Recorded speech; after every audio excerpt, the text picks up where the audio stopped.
वह युग जब पत्थरों के औजार उपयोग किए जाते थे उन्हें किस नाम से जाना जाता है? पाषाण युग। पाषाण युग को कितने भागों में विभाजित किया गया है? 3 भागों में, पूरा पाषाण, मध्य पाषाण और नव पाषाण। पूरा पाषाण युग के मानवों की आजीविका का मुख्य साधन क्या था? शिकार व फल संग्रह। पूरा पाषाण युग के मानव, जिन्हें आदि मानव भी कहा जाता है, उनके द्वारा किया गया प्रथम आविष्कार क्या था? आग। पूरा पाषाण मानव द्वारा बनाया गया प्रथम महत्वपूर्ण औजार क्या था? कुल्हाड़ी। पूरा पाषाण मानव अपने सभी औजार किससे बनाते थे? कठोर पत्थर। पूरा पाषाण युग के शैल चित्रों में सर्वाधिक चित्रांकन किसका हुआ है? पशुओं का। भारत में नव पाषाण युग ईसा पूर्व किन वर्षों के बीच माना गया है? 4000 से 2000 ईसा पूर्व के बीच।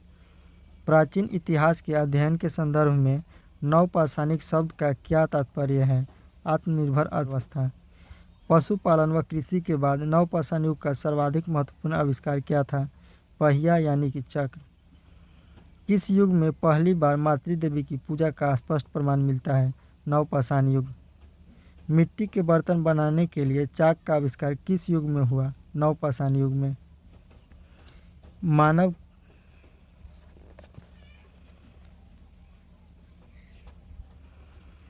मानव के व्यवस्थित और स्थिर जीवन अथवा स्थायी निवास का प्रारंभ किस युग में हुआ? नवपाषाण युग में। मनुष्य ने कपास व ऊन काटने और कपड़ा बनाने की कला किस युग में सीखी? नवपाषाण युग। तांबे की खोज मानव ने किस युग में की? मध्य पाषाण युग। मानव ने सबसे पहले किन अनाज फसलों की खेती शुरू की? गेहूं और जौ। आदि मानव ने सबसे पहले किस पशु को पालतू पशु बनाया? कुत्ता। चित्रकारी का प्राचीनतम साक्ष्य कहाँ से प्राप्त हुआ है? भीमबेटका एमपी। प्रागैतिहासिक अवशेषों का अध्ययन करने वाला शास्त्र क्या कहलाता है? आर्कियोलॉजी। मानव ने सबसे पहले किस धातु की खोज और उसके बाद उसका प्रयोग किया था? तांबा। भारत के किस राज्य में अब तक सबसे अधिक 200 ताम्रपाषाण कालीन बस्तियों का पता चला है? महाराष्ट्र में। भारत का अब तक का सबसे बड़ा ताम्र संचय कहाँ पाया गया? गुंगेरिया, मध्य प्रदेश। ताम्रपाषाणिक शैल चित्रकला में मुख्य रूप से किनका चित्रांकन हुआ है? पशुओं का। ताम्रपाषाण युग के पतन में किस धातु ने योगदान दिया? कांसा। संभवतः ताम्रपाषाण काल में पूजनीय पशु था सांड। रेडियो कार्बन 14 जैसी नवीन विश्लेषण पद्धति के अनुसार सिंधु घाटी की सर्वमान्य तिथि क्या निर्धारित की गई? 2350 से 1750 ईसा पूर्व। हड़प्पा सभ्यता का सर्वप्रथम पता कब तथा किनके उत्खनन से हुआ? 1920-21 ईस्वी में दयाराम साहनी द्वारा जॉन मार्शल के नेतृत्व में। हड़प्पा सभ्यता के पुरावशेष सर्वप्रथम कहाँ पाए गए थे? हड़प्पा में। हड़प्पा सभ्यता के नगर व कस्बे किस प्रकार के विशाल खंडों में विभाजित थे? आयताकार। हड़प्पा सभ्यता का दूसरा प्रमुख पूरा स्थल था मोहनजोदड़ो। हड़प्पा सभ्यता का सबसे पूर्व में स्थित पूरा स्थल है आलमगीरपुर। हड़प्पा सभ्यता का सबसे पश्चिम में स्थित पूरा स्थल कौन सा है? सुतकांगेडोर, जो पाकिस्तान में पड़ता है। सुतकांगेडोर किस नदी के किनारे स्थित है? दासक नदी के किनारे। हड़प्पा सभ्यता किस प्रकार की सभ्यता थी?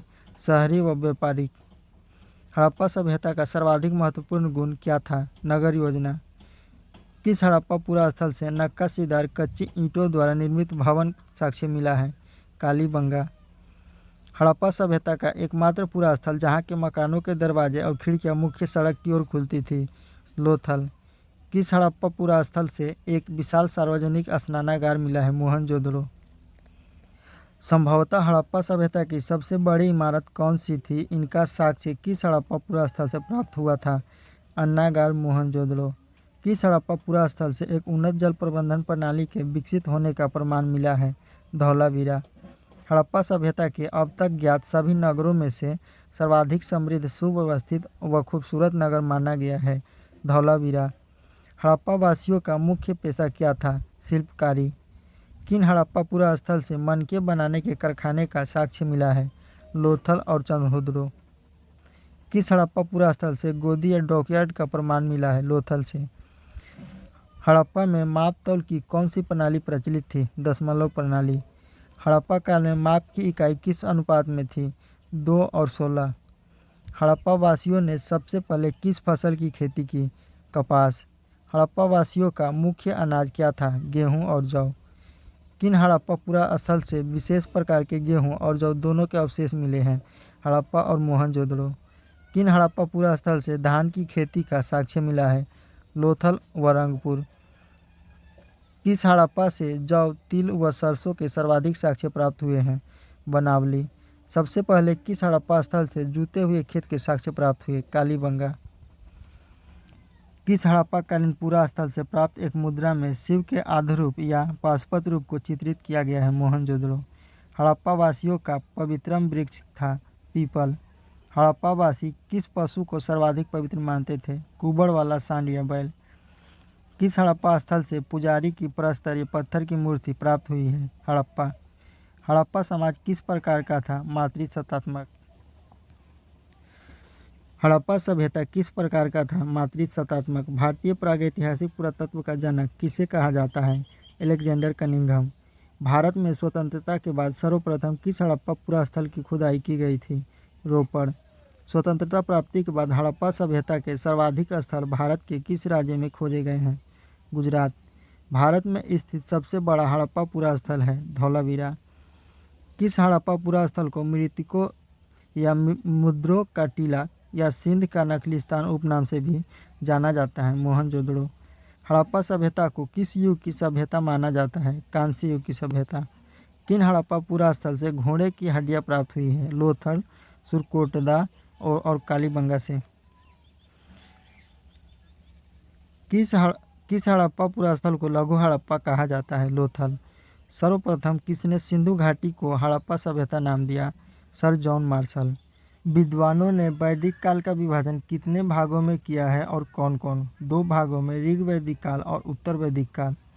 जिस काल में ऋग्वेद की रचना हुई उसे क्या कहा जाता है? ऋग्वैदिक काल। कब से कब तक के काल को ऋग्वैदिक काल माना गया है? 1500 से 1000 ईसा पूर्व। जिस काल में ऋग्वेद के अतिरिक्त अन्य 3 वेदों, ब्राह्मण ग्रंथों, आरण्यकों तथा उपनिषदों की रचना हुई उसे क्या कहा जाता है? उत्तर वैदिक काल। कब से कब तक के काल को उत्तर वैदिक काल माना गया है? 1000 से 600 ईसा पूर्व। वैदिक कालीन भारत के निवासियों को क्या कहा जाता था? आर्य। आर्यों के मूल निवास संबंधी सर्वाधिक मान्य सिद्धांत के अनुसार आर्यों का मूल निवास कहाँ था? मध्य एशिया के बैक्ट्रिया वाले क्षेत्र में। आर्यों के मूल निवास संबंधी सर्वाधिक मान्य सिद्धांत मध्य एशिया का सिद्धांत किस विद्वान के द्वारा दिया गया है? प्रोफेसर मैक्स मुलर के द्वारा। आर्य शब्द तथा आर्यों के विषय में प्रारंभिक जानकारी किससे मिलती है? ऋग्वेद से। आर्य शब्द का क्या अर्थ होता है? श्रेष्ठ या उच्च वंश।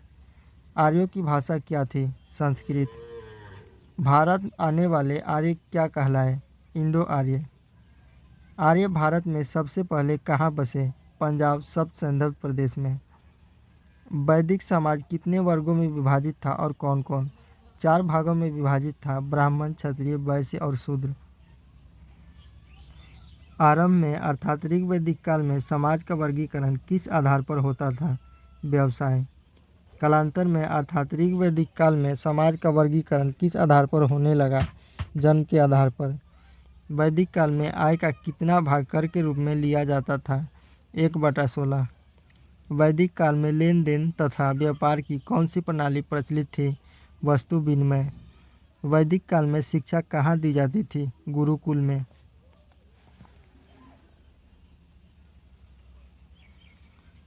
ऋग्वैदिक काल में आर्यों के सर्वाधिक प्रिय देवता कौन थे? इंद्र। कालांतर में अर्थात उत्तर वैदिक काल में आर्यों के सर्वाधिक प्रिय देवता कौन बन गए थे? प्रजापति। उत्तर वैदिक कालीन धार्मिक क्रियाओं में मुख्य कार्य क्या था? यज्ञ।